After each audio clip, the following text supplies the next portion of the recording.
Bonsoir, bonsoir et bienvenue dans cette nouvelle vidéo. Une vidéo bonus pour cette semaine, puisqu'elle sort en plus de la vidéo de vendredi. Ce qui fait 2 vidéos cette semaine. Et voilà, c'était mon petit cadeau pour Halloween. Et pour fêter Halloween comme il se doit, j'ai décidé d'éterrer pour vous des histoires avec des choses que je n'explique pas en fait, des expériences que j'ai vécues avec des événements un peu flous ou inexpliqués, que je raconte pas forcément beaucoup autour de moi et que j'avais envie un jour de partager. Alors avant de commencer, il faut rappeler certaines choses. Alors je cherche ma lampe. Je cherchais ma lampe. Il faut rappeler des choses qui sont importantes. La première, c'est que une histoire, un témoignage qui parle de quelque chose d'inexpliqué ou quoi que ce soit dans le genre, ne constitue en aucun cas une preuve. C'est juste un témoignage qui se vit, qui a été vécu à travers le filtre d'une personne, de celle qui l'a vécu. En l'occurrence, dans cette vidéo, c'est moi. Et voilà. Donc, il y a plein de choses qui peuvent expliquer. Moi, je vous avoue que les histoires dont je vais vous raconter, j'ai réfléchi longuement. Même d'ailleurs, avant de faire cette vidéo, j'ai réfléchi aux histoires que je comptais raconter pour voir si finalement il n'y avait pas une explication. Une explication quelle qu'elle soit, et en fait, j'ai eu du mal à trouver. Alors si vous êtes prêts, on va commencer. Alors en fait, déjà ce qu'il faut savoir, c'est que tout ce qui concerne le paranormal ou les phénomènes inexpliqués, c'est quelque chose auquel j'ai déjà beaucoup réfléchi. C'est des sujets auxquels j'aime bien réfléchir. Ça fait un petit peu plus de 10 ans que je connais un petit peu ça et que je réfléchis, que j'étudie, que je me renseigne, que je recherche. Et j'ai toujours essayé d'être le plus rationnel que possible vis-à-vis de ça. C'est-à-dire d'essayer toujours de trouver une explication rationnelle en priorité, tout en ne me privant pas de rêver.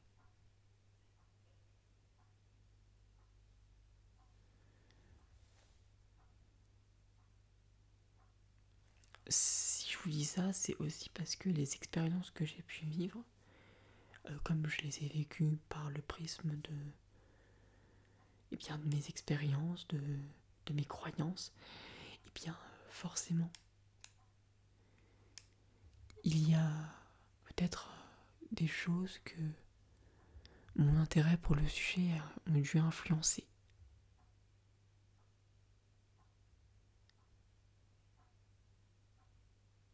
Mais c'est pour ça que je vous dis aussi que j'essaie de rationaliser un maximum les choses que je vis. Quand je vis des trucs comme ça, c'est justement pour pouvoir réfléchir le plus objectivement possible, on va dire, aux choses que je vis. Voilà. Ça c'était pour l'introduction, maintenant on va pouvoir commencer. Alors avant toute chose, sachez que je n'ai pas vraiment vécu de grosses histoires ou de trucs assez dingues. C'est plus des petits événements, des petits trucs que j'explique pas et qui s'accumulent et qui s'accumulent.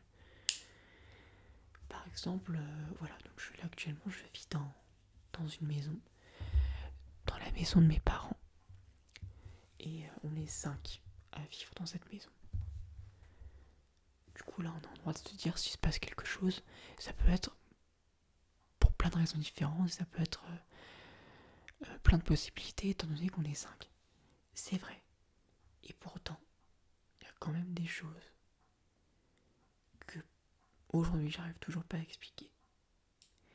Par exemple, un jour, je me couchais assez tard, on était pendant les vacances.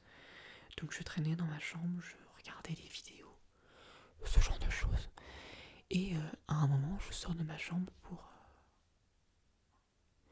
me diriger vers la salle de bain pour aller aux toilettes, tout simplement. Jusque-là, rien d'anormal.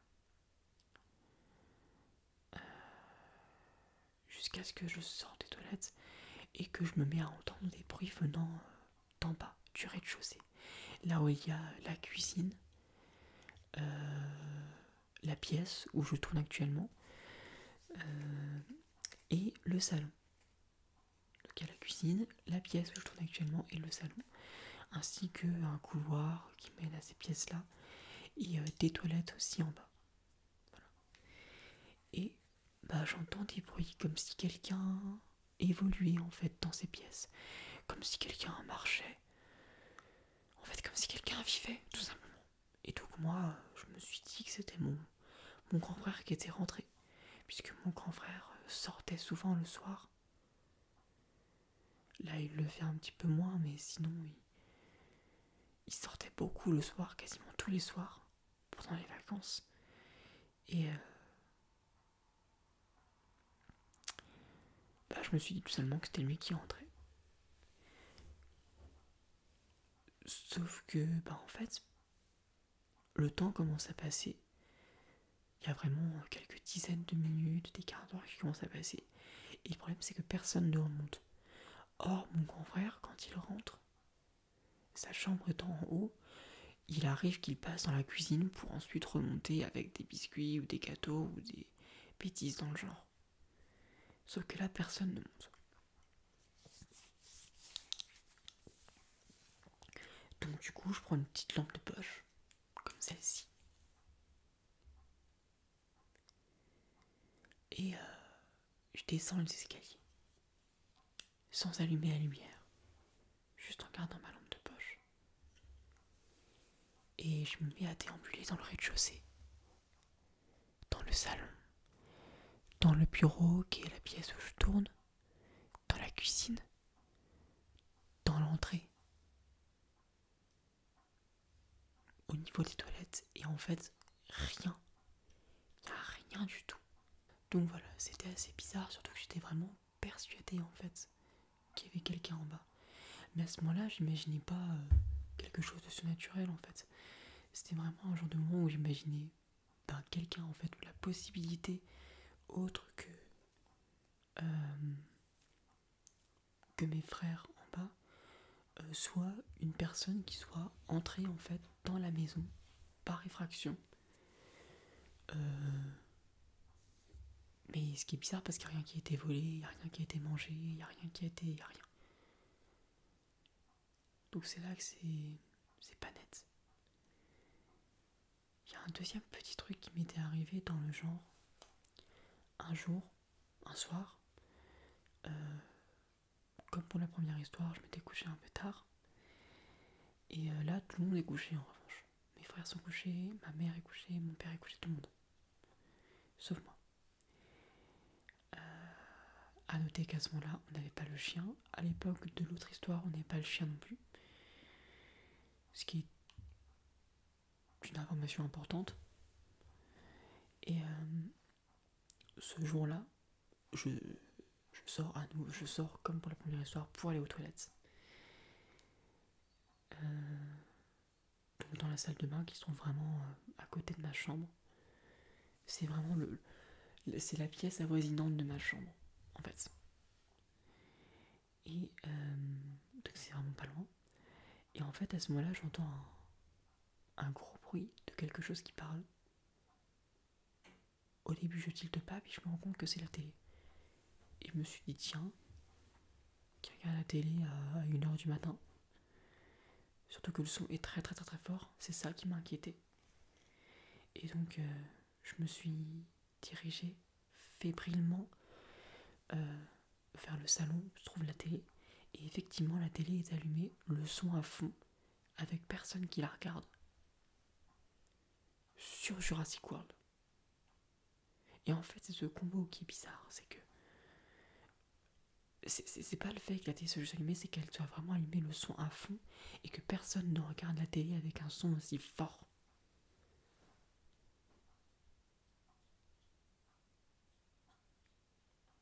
Donc c'est là que moi ça m'avait troublé. Le lendemain, j'avais d'ailleurs demandé à mes parents, ma famille, s'il y avait quelqu'un qui avait laissé la télé allumée, s'il y avait quelqu'un qui avait regardé Jurassic World hier soir. Et rien, en fait. Que dalle, personne.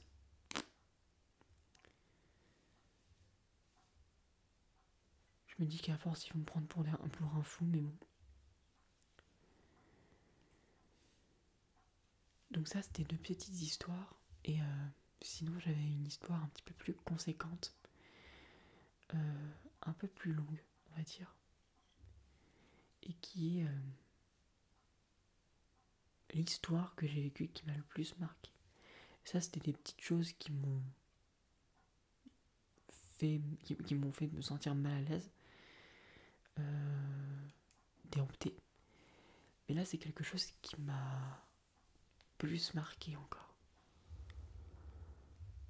En fait, donc ça s'est passé beaucoup plus tôt que ces 2 histoires-là, parce que les 2 histoires que j'ai racontées ont eu lieu il y a quoi, 2-3 ans grand maximum. Et là, je vous parle d'histoires qui ont eu lieu qui a commencé il y a 10 ans.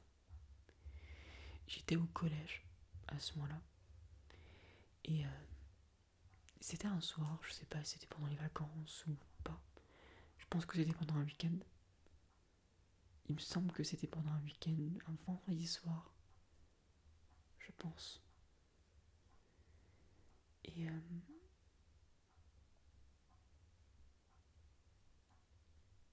en fait, je sais pas pourquoi.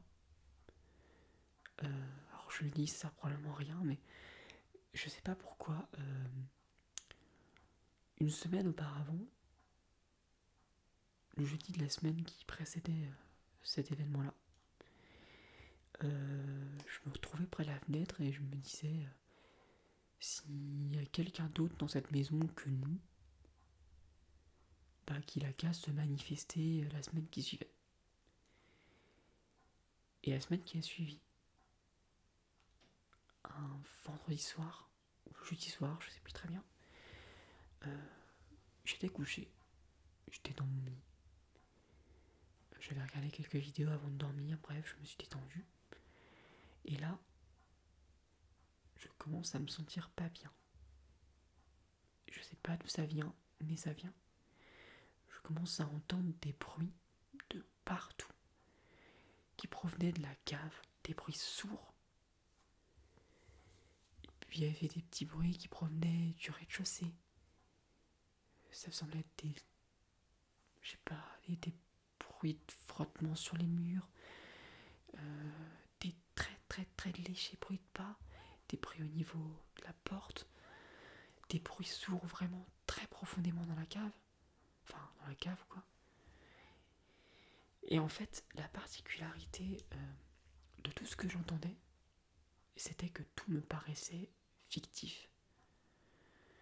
Tout me paraissait comme si c'était une hallucination.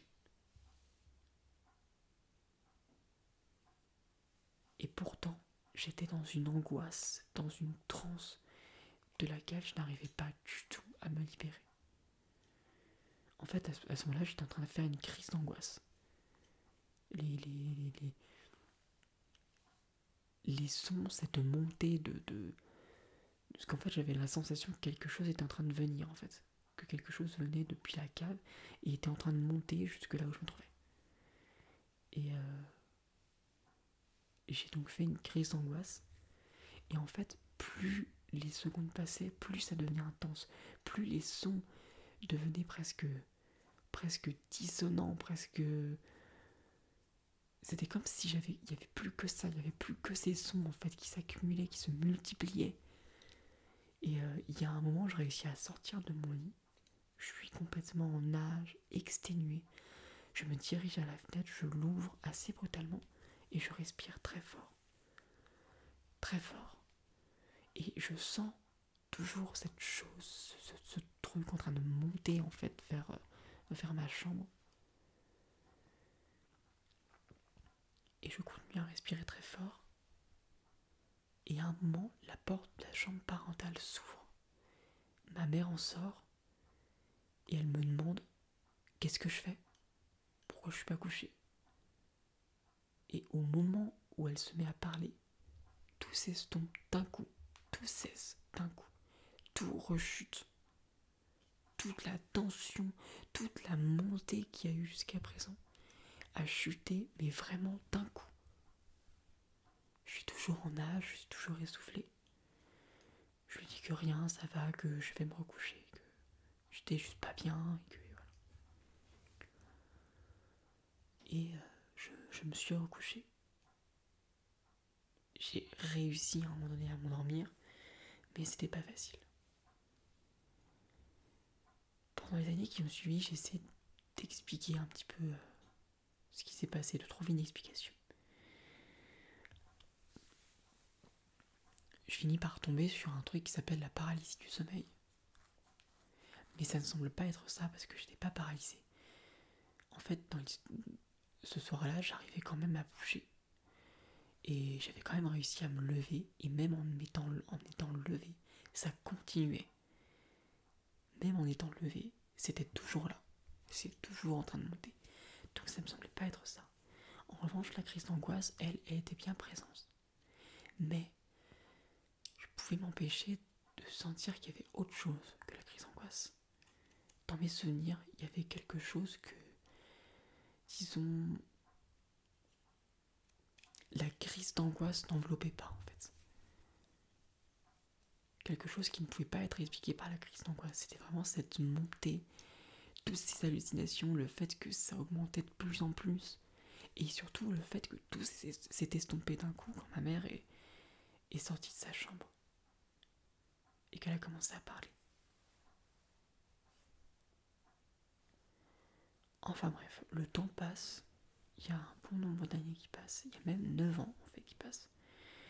Puisque la suite de cette histoire a eu lieu il y a moins d'1 an. C'était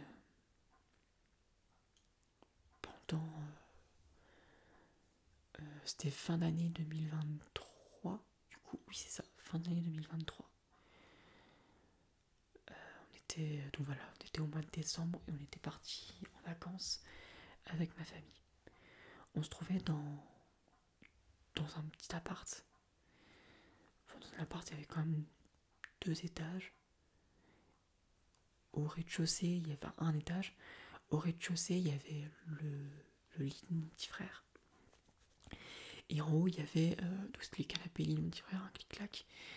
Et en haut, il y avait la chambre où dormaient mes parents et la chambre où je dormais avec mon frère, mon grand frère. Et un soir, j'avais des pensées un petit peu sur la mort. Parce que j'étais pensé un petit peu de grosses peurs vis-à-vis de la mort. Et du coup, j'essaie de respirer, d'accueillir entre guillemets cette pensée, d'essayer de la mettre un peu de côté aussi. Et à un moment donné, j'entends des bruits de pas dans les escaliers. En fait, juste devant la chambre, il y a les escaliers qui descendent. Vraiment, genre, tu ouvres et t'es dans les escaliers, quoi.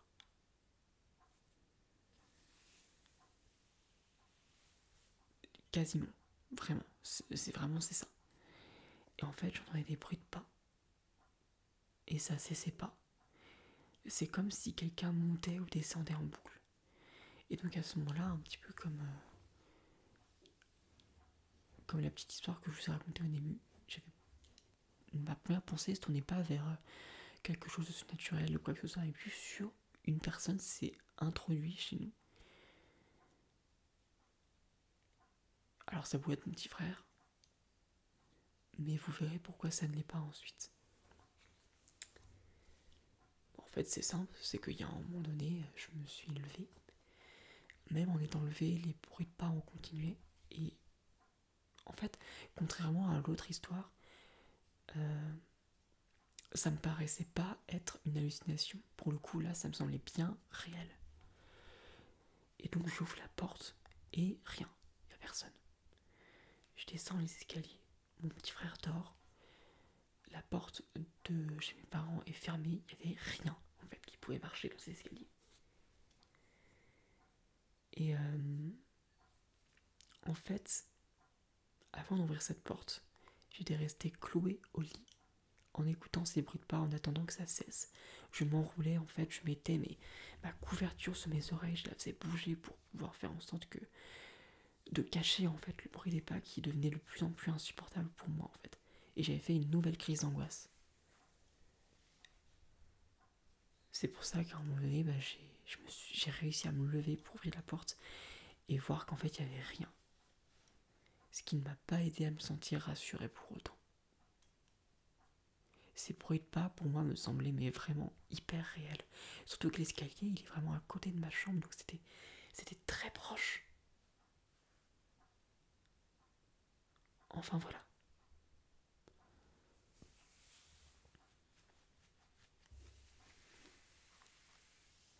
J'ai pas réussi vraiment à expliquer ça non plus. En fait, si je m'étais levé aussi, c'était pour savoir si c'était une paralysie du sommeil ou non. Mais j'arrivais à bouger dans mon lit, j'arrivais à me lever, donc c'était pas ça. Donc j'étais vraiment en train de consciemment vivre ça. Ce qui fait que j'ai pas vraiment non plus d'explication pour cette histoire. Si jamais d'ailleurs vous avez des explications sur les choses que j'ai racontées aujourd'hui, ça serait intéressant. Enfin voilà. C'était la dernière histoire que je voulais vous raconter. J'espère que cette vidéo vous aura plu. J'espère que ça aura été relaxant pour vous. J'ai essayé de faire un petit peu chuchoter et un petit peu soft-spoken. Et voilà. Je vous souhaite une bonne soirée, une bonne nuit. Et on se retrouve demain pour une vidéo un petit peu spéciale. Avec un personnage un petit peu spécial. Bonsoir.